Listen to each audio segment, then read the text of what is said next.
I'm Lina Ahmedou in for Esther Gitoué-Ewart. Welcome to Africa 54. Here is what's coming up. On the eve of the highly anticipated U.S. presidential debate between former President Donald Trump and Vice President Kamala Harris, we'll take a historical look at debates that shifted the direction of the campaign. Uganda's Minister of Energy and Mineral Development speaks to VOA about her country's oil reserves and the logistics of getting it to the world market. And deals are signed at an event that matches African film and TV creatives to the people and countries that produce their work. All this and much more coming up on today's Africa 54.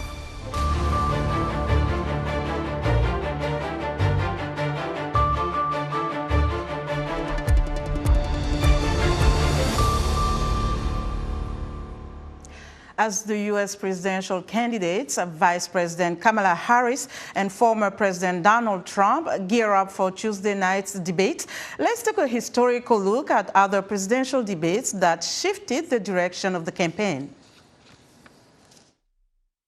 First up, 1960, John F. Kennedy versus Richard Nixon, most composed under pressure. This debate marked the beginning of television's influence on politics. Kennedy looks calm and confident, while Vice President Nixon, who suffered from a leg injury, sweated under the studio lights. Kennedy surged in the polls.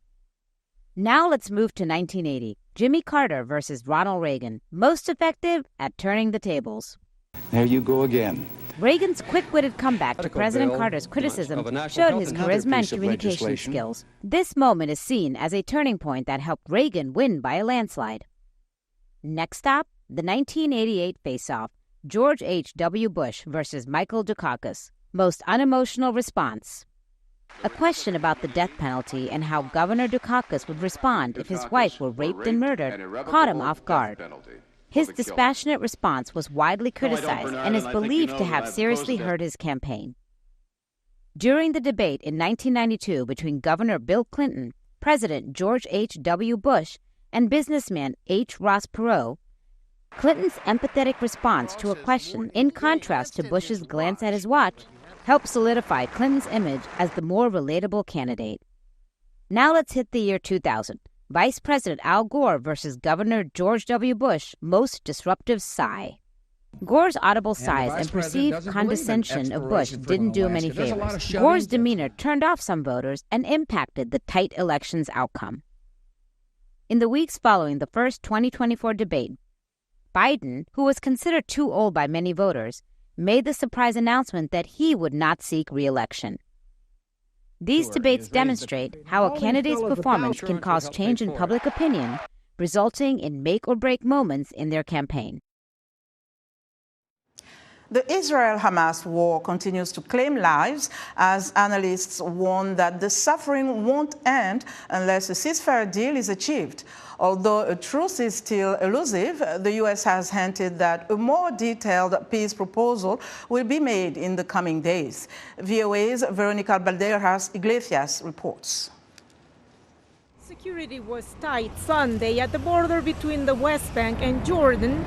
The gunmen opened fire against Israeli security forces at the Allenby Bridge crossing. 3 Israeli civilians and the shooter were killed. Israeli Prime Minister Benjamin Netanyahu condemned the attack, believed to be linked to the Israel-Hamas war.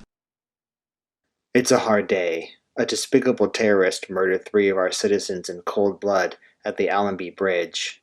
On behalf of the government, I send my condolences to the families of the murdered.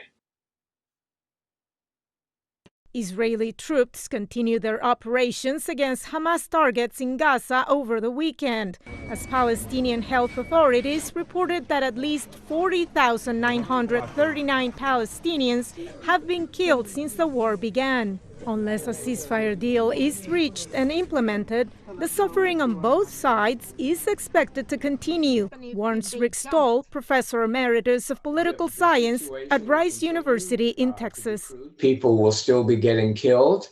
I think hostages will not be released. I don't see a way that Israel can defeat Hamas. They would be better off trying to achieve some kind of a settlement now. A similar sentiment was expressed on Saturday in Tel Aviv by relatives of those captured in the October 7th Hamas terrorist attack that killed 1,200. If we want to make a change here in Israel, we got to go out and shout for stop the war and for a deal now. As a mediator, the United States can only do so much to help bring lasting peace to the region, analyst Stoll says.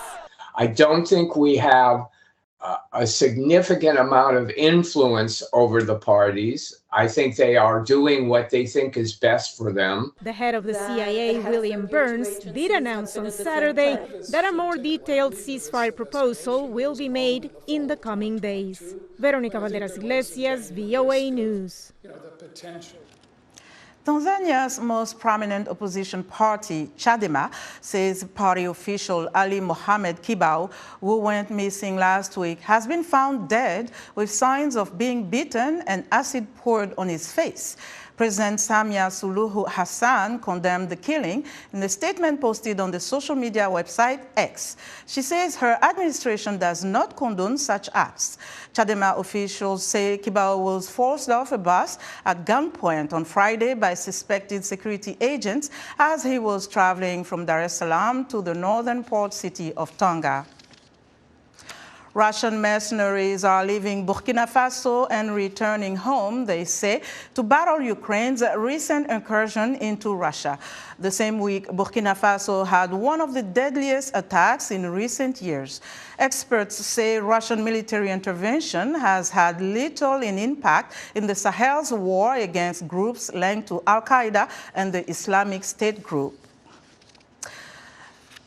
Militants killed between 100 and 300 people in this August 24th attack on a town in northern Burkina Faso. It was one of the deadliest in the Sahel by groups linked to the Islamic State and Al-Qaeda. It came the same week a group of Russian mercenaries known as the Bear Brigade announced a partial withdrawal from the West African country to help counter Ukraine's incursion into Russia's Kursk region. One expert told VOA the mercenaries had been assisting with personal security for Burkina Faso's military leader, Captain Ibrahim Traoré, and government officials. Their withdrawal raises a lot of questions about what will happen to the security of these Burkinabe officials, who, it must be said, are facing a number of challenges. Since September last year, Traoré has fended off 2 attempted coups, according to authorities. He came to power in a 2022 coup himself, claiming the previous military junta had failed to turn the tide in the country's war against Islamic militants. He also ended military cooperation with France and left the regional political bloc ECOWAS, enlisting the help of Russian mercenaries to aid in the war effort instead. Russian intervention has not stemmed the rise of Islamic terrorist groups in the Sahel, but Ian says.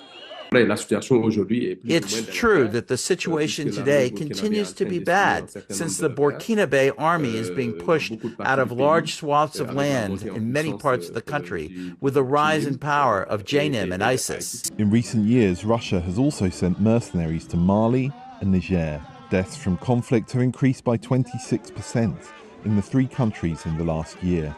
Data from the non-profit Armed Conflict Location and Event Data Project show. Henry Wilkins, VOA News. Now to Nigeria, where the Niger State Disaster Management Agency says at least 48 people were killed in a fuel tanker truck explosion on Sunday following a collision with another vehicle. The fuel truck collided with a truck carrying travelers and cattle. Several other vehicles were also caught up in the accident. Agency spokesperson Husseini Ibrahim says officials are still trying to clear the scene of the incident. The Nigerian state-owned firm NNPC Limited just last week hiked the price of gasoline by at least 39%.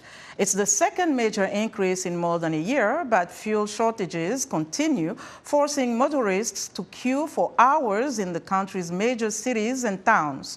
An emergency rescue worker described the accident scene.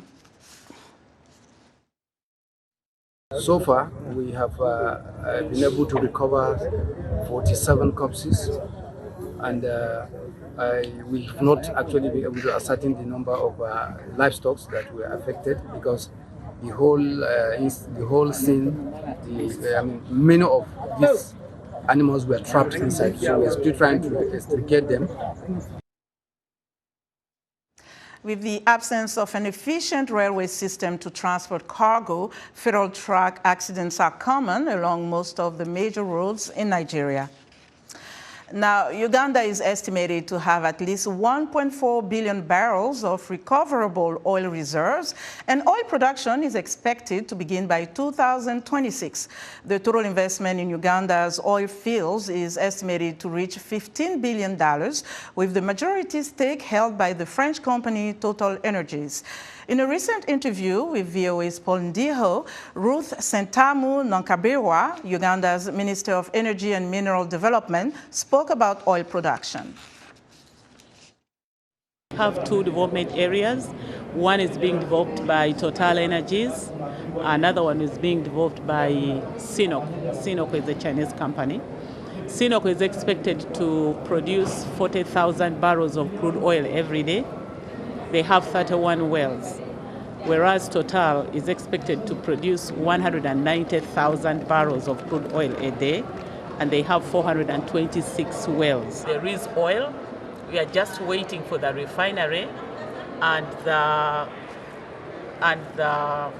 pipelines that are going to move the crude oil from the central processing facilities from both Tilenga and CNOOC to be transported to the refinery area, where 60,000 barrels of crude oil will be refined, and the rest will be transported through the East African crude oil pipeline. So in the midstream, two important infrastructures being constructed. The East African crude oil pipeline, which is a 1,423 kilometer stretch, stretching from Hoima in Uganda up to Tanga in Dar es Salaam at the coast. Already the coating plant was commissioned, and we have about pipelines that can constitute about 500 kilometers already in Tanzania, in Tabora, where the plant is. Environmentalists are not happy, especially with the pipeline. People have been evicted from their areas where you're putting that pipeline. Has adequate compensation been given to these people? Secondly, when you look at the environmental long-term effect, how does that play into what you're trying to do? First of all, I think it is important to recognize the fact that such big investments come with inconveniences. Inevitably, we have to inconvenience people. The fact that you shift them from where they are used to stay is an inconvenience, but you have to make sure that you make up the inconvenience. Our constitution stipulates that government can compulsorily acquire land for public interest and for public good. Once you acquire land, you have to compensate. We have compensated people, some of them in kind, others house for house, land for land, others offered to take money. And we have constructed very good modern houses for the project affected people. On the environment side, I know that the project involves fossil fuel. We have put in place legislations. For example, Total and CNOOC, as they are drilling, they are aware that you are not supposed to vent the gas, you are not supposed to flare the gas. Gas is captured, is harvested, and is going to be utilized. I've already given license to CNOOC to begin the construction of the gas facility as they drill. So we shall harvest the gas, and so we are mindful of the environment. We have left no stone unturned in as far as environmentally accepted procedures are concerned. That was Ruth Nonkabewa Sentamu, Uganda's Minister of Energy and Mineral Development, speaking to VOA's Paul Ndiho. We are excited to hear what you think about Africa 54 and all our VOA Africa programs on our website at voaafrica.com. Still to come, we'll tell you all about Fame Week Africa. We'll be right back.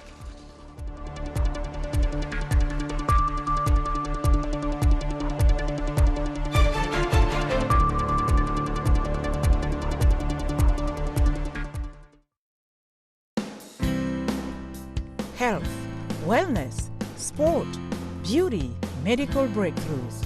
Healthy Living cares about your well-being. What are the main health concerns in Africa and around the world? Find out the latest on coronavirus. Connect with our experts and ask them questions. How long does the virus stay? Join me, Lina Khmoudou, in Washington every week on Healthy Living, right here on VOA.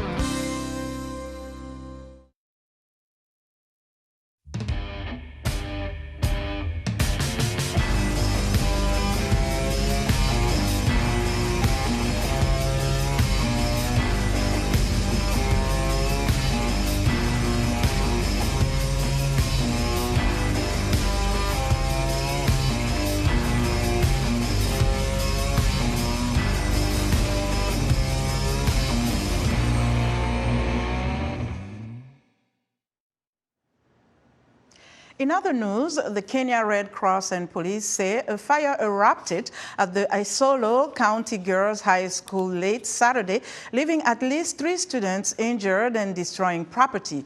This fire follows the death of at least 21 students in a blaze at the Hillside and Arasha Academy Boarding Primary School in Nyeri on Friday. The Algerian Independent Election Authority has declared President Abdelmadjid Tebboune the winner of the presidential election, granting him another term leading the gas-rich North African nation. The Election Authority announced Sunday that Tebboune had won 94% of the vote. Election officials reported less than 6 million of the country's 24 million voters turned out to vote.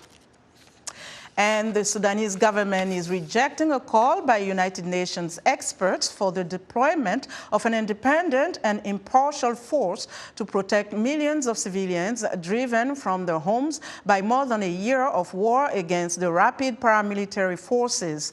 The conflict has killed tens of thousands of people and triggered one of the world's worst humanitarian crises. A Kenyan police officer has a unique way of fighting crime by starting a soccer team to keep young people off the streets and out of trouble. Joel Masibo has more from Nairobi.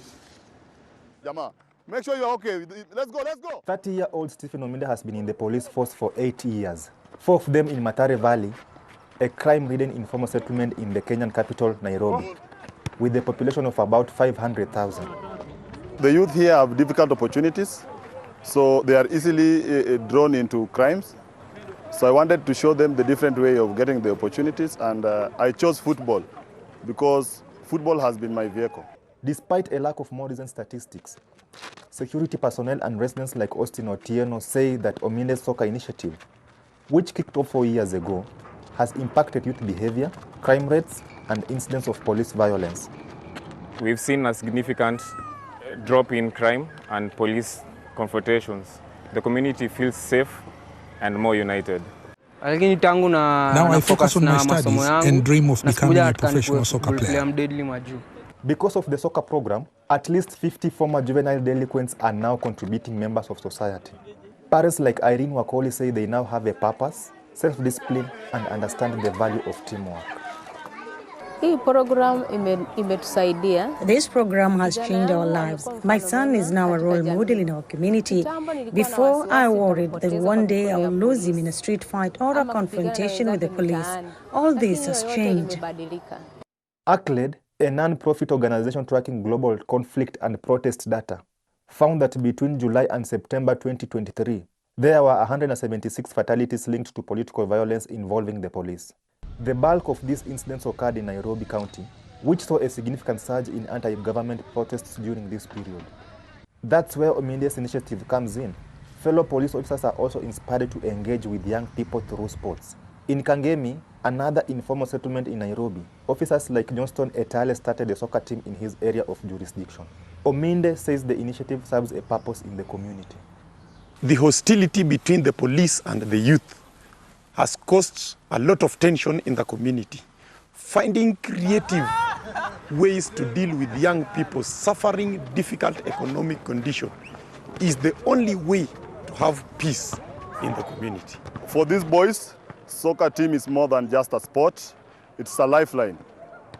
It provides hope and shaping their future. That's good marking, let's go. Joel Masibo, VOA News, Mathare, Nairobi, Kenya. Cameroon's women-only self-defense gym is providing a safe space for women to learn vital skills and empower themselves against all types of violence. Anne Zouanke visited the gym and has this report from Yaoundé, narrated by Michel Joseph. In this gym in Yaoundé, women are exercising to learn how to defend themselves. They are enrolled in a martial art that focuses on self-defense tactics in real-life situations called Krav Maga Women Protect, KMWP, set up in May. The martial arts club in Cameroon's capital has around 30 members, and most women who attend this gym have been victims of violence. I was attacked one day on my way home from work. It traumatized me. Everything was taken, money, phone, jewelry. After that, someone told me about this self-defense club, how to learn to defend yourself or anticipate a possible attack. Some members say, before the club opened, they didn't know how to protect themselves from potential attacks, while others say they're not comfortable exercising in a mixed environment where men work out. The KMWP club was created by Alain Flavien Yamb. He explains why he launched women-only classes. Donc pour des femmes, par exemple, qui sont souvent fait violenter, for women who have been assaulted, it can be traumatic to relieve certain aspects of their attack in the gym, especially if they're in a class with men. So we've created this women's option so that they can be amongst themselves, so that they feel safe. But the aim is not just to stay with the women, but to join the mixed classes later on. Olga Etundi, a self-defense instructor at the gym, demonstrates specific techniques for each type of attack and the criteria on which the choice of techniques is based. We belong to an association that practices self-defense specifically for women and has developed 17 techniques. We have, for example, a defense against strangulation, whether one-handed or two-handed. Members are taught how to defend themselves against these types of aggression. Slapping is another example. Experts say setting up an all-women's club is a good initiative, building women's confidence, especially those who've been traumatized by violence. One such self-defense expert is an army instructor, Serge Dejala Epo. He points out that women can also train alongside men to develop the right reflexes for any type of situation. Je pense que ils devraient dans leur programme. I think it would be beneficial to occasionally include men in their program. Women shouldn't only practice alongside other women. Interacting with men allows them to experience real-world circumstances where they won't have the option to choose between a woman and a man.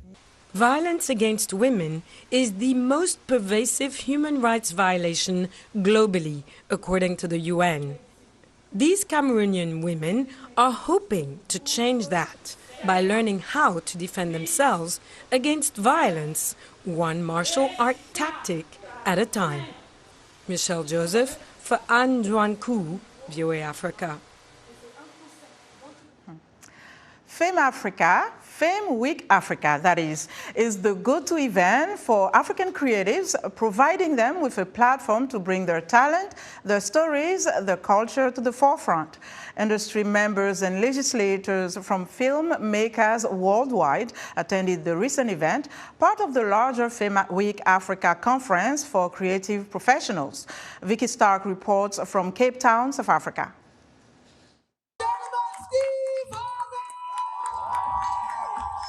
US superstar comedian and producer Steve Harvey was a headliner last week at MIP Africa, a networking event that brings African TV and filmmakers together with the business people and countries that help bring their dreams to the screen. Harvey shared insights about his career in a hosted conversation. Harvey has also partnered with the Botswana government to set up a training academy called Botswana Ignite to advance the country's TV and film industry. Look, South Africa and Nigeria have a jump on everything. You know, they're doing quite well. But there are a lot of countries on this continent who could use some help.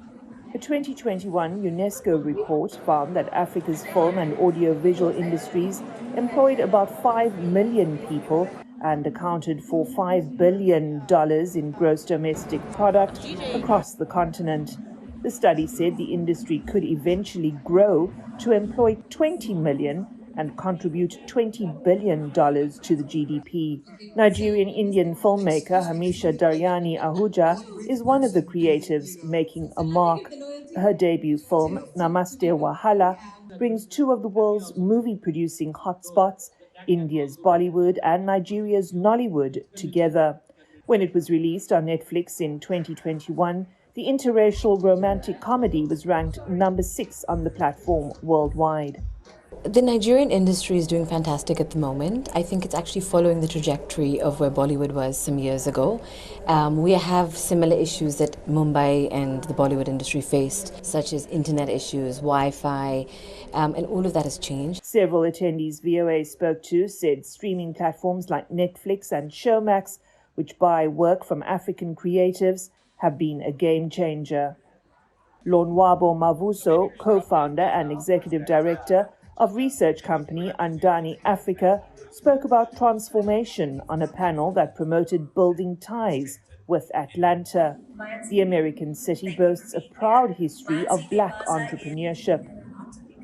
Mavuso's firm did a study for South Africa's National Film and Video Foundation in which they compared data on industry employment for the country from 2004 to 2021. And there's been a 300% increase in terms of black employment in the film and TV industry. However, of that stat, a lot of those jobs still sit within sort of low-ranking jobs and with very limited influence in terms of decision-making. While Fame Week Africa marketing manager Stephen Beckett wouldn't say how many deals were signed during MIP Africa, he said the event was bigger than last year. Just over 7,000 recorded meetings taking place at MIP Africa. And obviously this is just a sign of the growth and the necessity within the industry. Fame Week Africa also includes the Muziki Africa music industry event, the Cape Town International Animation Festival, a shorts film festival, and the Africa Fashion Forum. Vicky Stark, VOA News, Cape Town, South Africa.